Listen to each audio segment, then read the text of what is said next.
Hello and welcome back to another episode of Don't Quote Me podcast. All the usuals are here today. How's everyone been?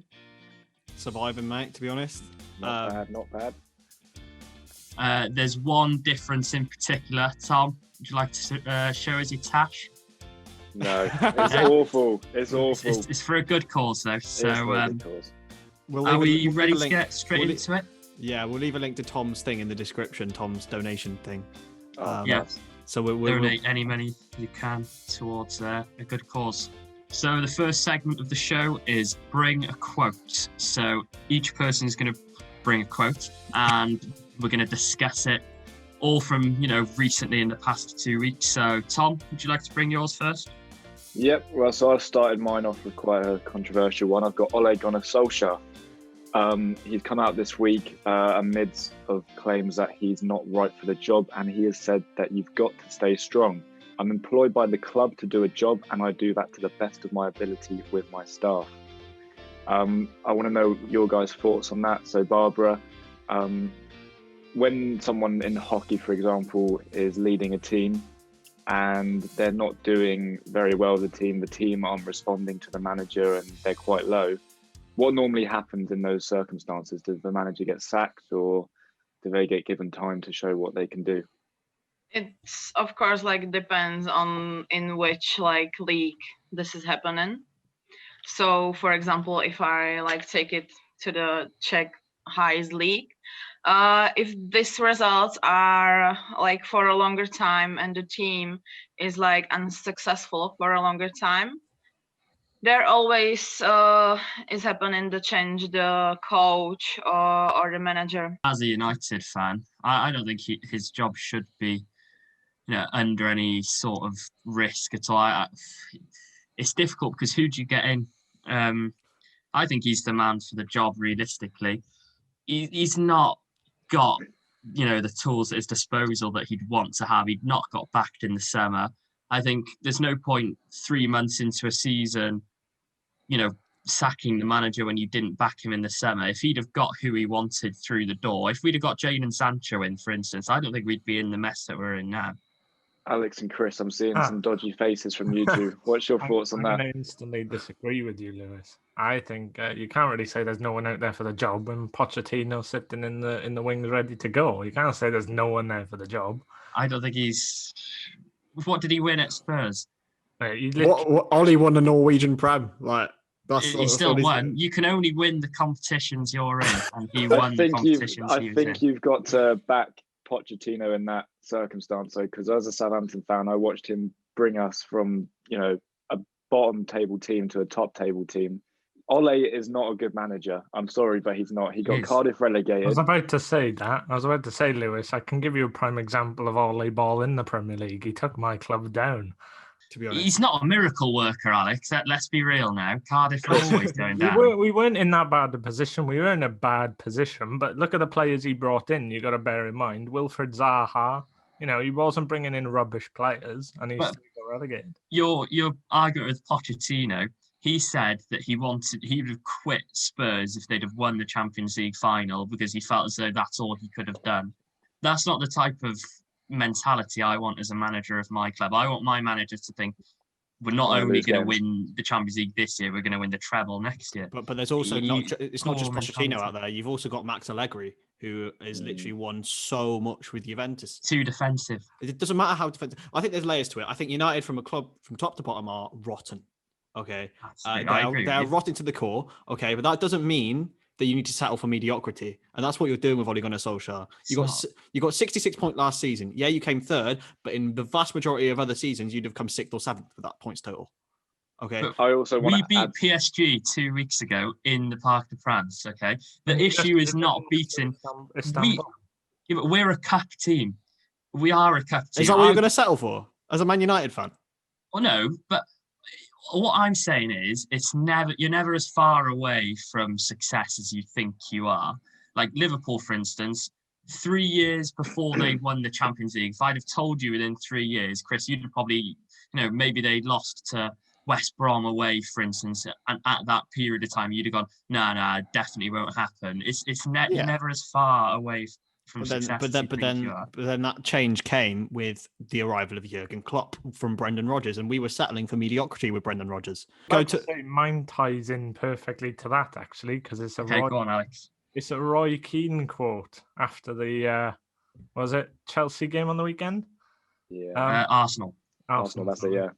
So he said, sometimes you say there's no reason to panic, but the results and performances suggest you should be panicking. And in my opinion, that's directed at Manchester United's players, Manchester United's manager, Manchester United's fans, and Manchester United's board. Well, there we go. I don't get how you shouldn't be panicking when, okay, you're beating PSG at the Parc des Princes, but then you're losing to Arsenal, who realistically you probably shouldn't be losing to.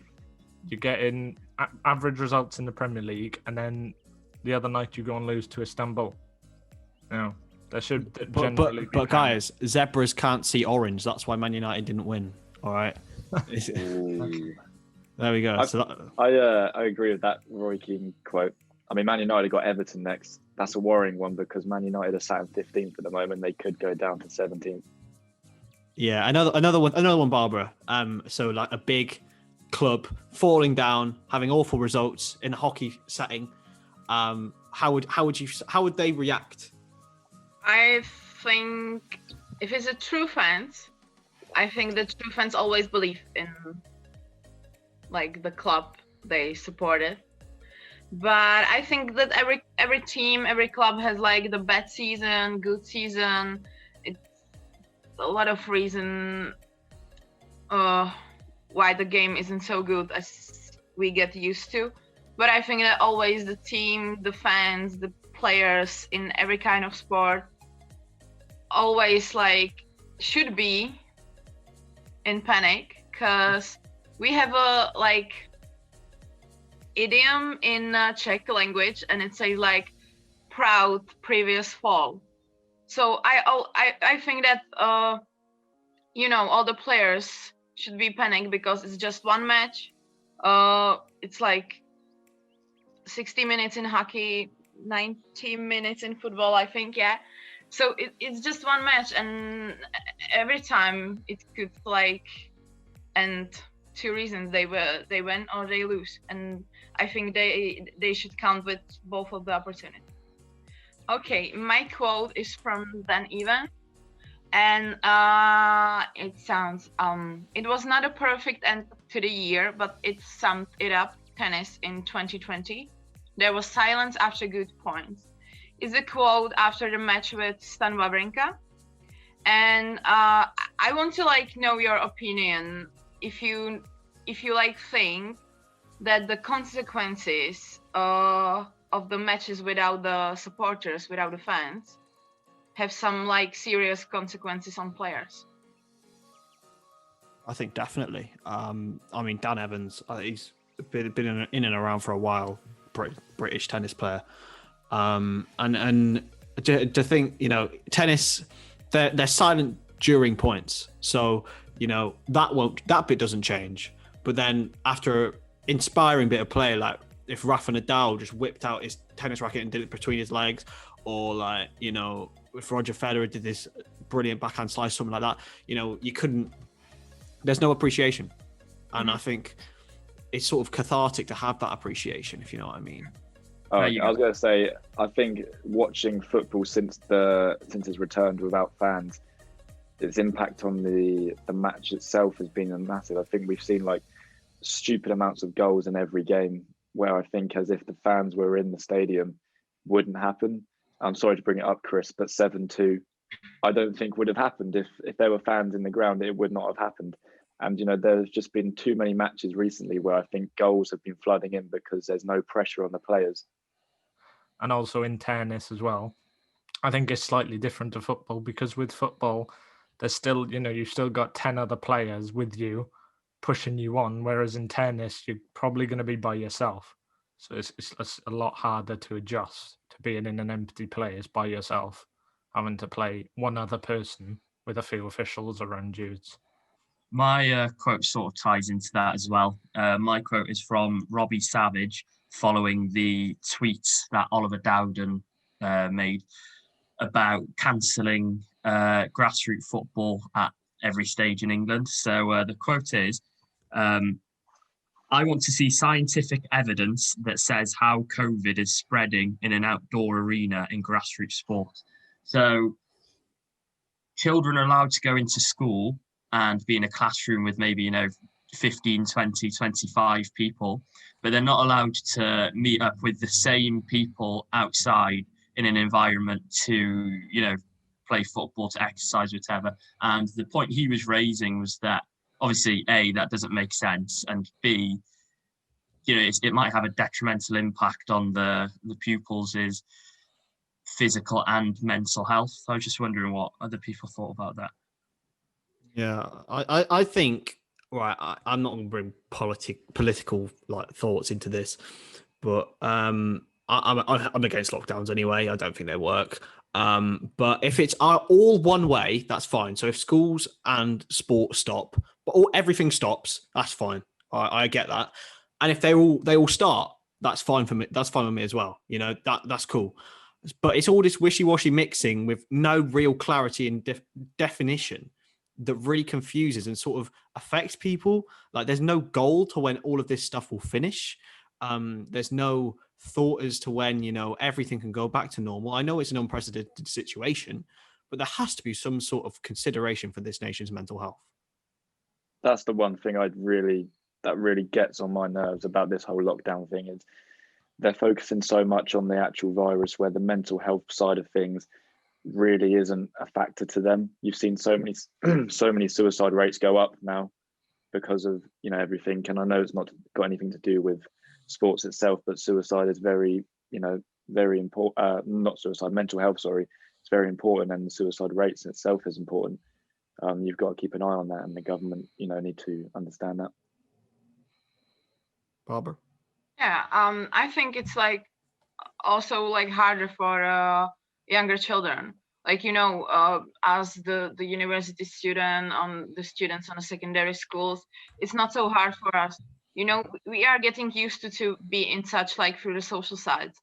But for example, I've got a cousin, and he has got his first year in a school, and in Czech Republic is lockdown also, and he said he can't play with the children, with his friends, and I think it's more difficult to younger children, because I think the first 3 years in a school are key ones. You are making new friends, you are used to get to the rules, and I think it's kind of hard for them. I think harder than for us, for example. Right, so my quote is coming from Arthur Masuaku, who's a West Ham left back, and it's come from this. So it came from Twitter. So, disappointing result after a good start. Still a bit mad at myself for whatever happened, but anyway, okay. So this comes in conjunction with the entirety of targeting that Mohamed Salah's got on from the media, being called a diver, a cheat, all of this stuff. Well, why would it be a cheat if Arthur Masuaku admitted that he fouled Mo Salah?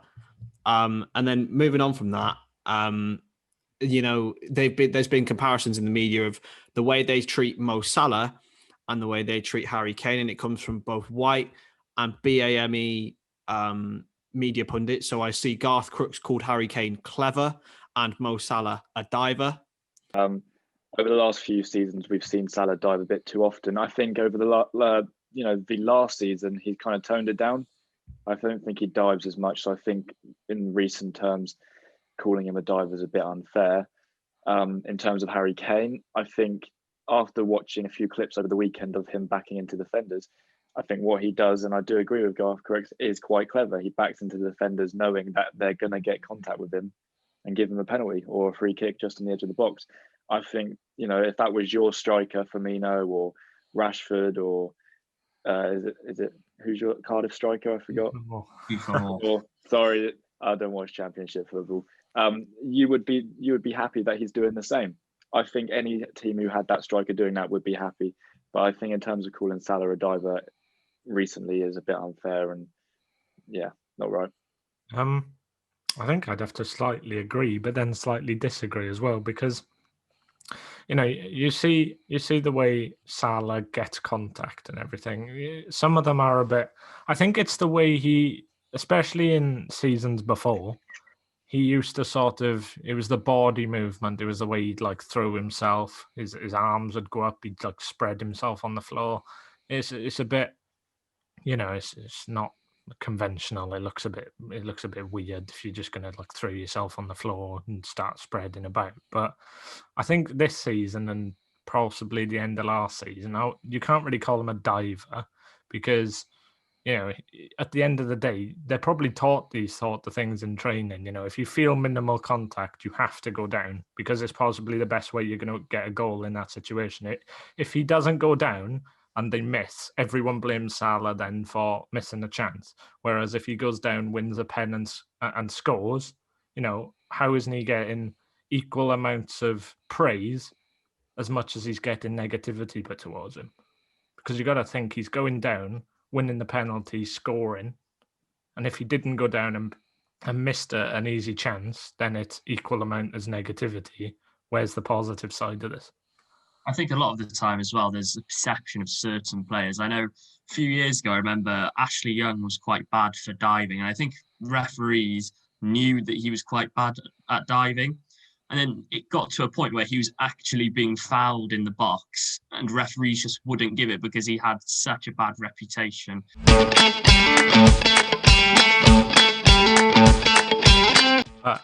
Welcome back to the next segment, which is Who Said This, where I've got 3 quotes from 3 sports stars, and you guys are going to have to guess who said what. So the first one might be easier for some of you than others of you, but I thought it was quite a funny quote, and I think you might enjoy this one. No one wants to grow up and be a Gary Neville. I can say straight away who that is. Yeah. I was about to say, I feel like it was going to be an easier one, but... Yeah, we'll say on 3. 1, 2, 3. Jamie Carragher. Jamie Carragher. There we go. So yeah, but basically, Bart doesn't know what's going on. I'll see if we can leave a clip in. But basically, this section, like, I'm sure Alex will have incorporated some other ones, which you, I'm sure, will know. I hope so. But yeah, who is it, Alex? It was Jamie Carragher. There we go. Right. I remember that one as well. It's quite funny. Right. Next one is quite an interesting one, actually. It's not so much on the funny side. It's quite a serious, sentimental sort of quote. All I care about is providing and living every day. I don't care about world titles, being a legend, or being a hero. Okay, so I'm thinking this is a boxer. From world titles. I don't know if that might be it. What are we thinking, Barbara? You got any ideas for this one? I feel kind of stupid during this section. I'm as plummed as you are. To be fair, I'm not sure who it is either. No, I'm with Chris on that. The world titles thing is like I towards think a boxer. It'd be different. I'm going to go Novak Djokovic. Okay. Left field, but I don't know why. First person who came to my head. I'm going to go with Tyson Fury. I have a feeling it might be him. I'm going to go for AJ, Anthony Joshua. Quite a humble guy. It is boxing, and Chris, you're right. I was going to say Tyson Fury is the first who came to my mind, but I thought the other two had said, about it being boxing, so I thought, okay. Good man, Lewis. Just doing it for the content. I love That's Tyson my boy. Fury. Tyson Fury's a goat. Love him. Actually love him. Last quote then. Last quote. If you don't have the balls to break late, that's your problem. I'm thinking some sort of, driver. As in... Oh! Break late meaning... Go on, Barbara. Nah, give her time. Give her time to think. Yeah, we'll give you time to think. I hope I'm not giving her a tapping. He's from F1. You know what? Isn't he? Has he got the same first name as somebody here? No. I'm trying to give her a tapping. You can't help him out here. I'm going to go for Cristiano Ronaldo. I'm out of this one. Oh. It's obviously not Cristiano, but I have no clue. I'm gonna go down that, and I'm gonna go for Carl Fogarty. Carl Fogarty from motorbiking, whatever it is. Boring, but I'm gonna go for Lewis Hamilton because I want to win. Lewis Hamilton too. Well, Tom, I can tell you now, it's definitely not Ronaldo. Gutted. It is actually Lewis Hamilton. Yeah. There you go. So we all leave. I don't know. Did anyone get more than 1 point there? No. Nah, we're just all winners here. 0. Apart from Tom. Yeah. I got 2. Did you? Yeah, I got the Carragher one, and then there's Hamilton. Yeah, technically, you got 2 as well, though. Yeah. So there we go. So that's. I got 1 then. Yeah, you did get 1. I'm not a loser. Yes. Welcome to the game.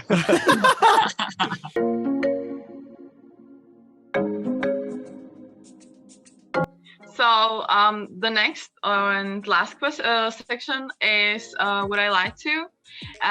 For today, I choose the British or Scottish tennis player Andy Murray. So 2 quotes are from him, and the last one or the second one or the first one isn't. So can I start? Yeah. Okay, the first one. I don't play in any tournament to come second best. The second one, when you lose a couple of times, it makes you realize how difficult it is to win. And the last one, I can cry like Roger. It's just a shame I can't play like him. Ooh. That's hard. They all sound very realistic. I know. I've got one that I feel that's a time to put out my Andy Murray impression. I definitely think there's one in there that isn't true. I just don't know, to be honest with you. One of them isn't like from Andy Murray. So 2 of them are, and 1 of them isn't. And one of them has been said by somebody else. Is that what you're saying, Barbara? Yes. Because they're all quite realistic stuff. That's clever. Using oh wait, different... so yeah. one of them's not alive. They've all been said, but 2 of them by Andy Murray and one's not. That's very clever. That's good. I like that. Fair play. I think I know which one it is. On that alone. On that, I've changed my my opinion. I think it's. I'm quite confident now. I'm going to go for last Alex one. is going to be wrong, and he's really confident. Super confident. It's definitely not the right. Do you want to repeat them? Nah, it's all good. I'm all good. I've got. Okay, so Chris, what do you think? I think I'm going to go for the last one, the one about Roger Federer. Yeah. Tom? Yeah, I'm going to go for the last one. It sounds like something Nick whatever his name would say. Kyrgios would say. Lewis? I was going to go for the last as well. Alex? I'm going to go completely different. I'm going to say the first one. Oh. You are all wrong. Oh, what? That's mental. Who's the second one? When you lose a couple of times, it makes you realize how difficult it's not to win, is the quote by Steffi Graf. That was the only one that when you read it out, I heard it in Andy Murray's voice. I was like, 100% that's him. Oh, wow. I fully thought the last one was I could never imagine Andy Murray saying that. That's mental. Wow. So that sees the end of this episode of Don't Quote Me Pod. We'll be back again within a fortnight with another episode. So until then, thank you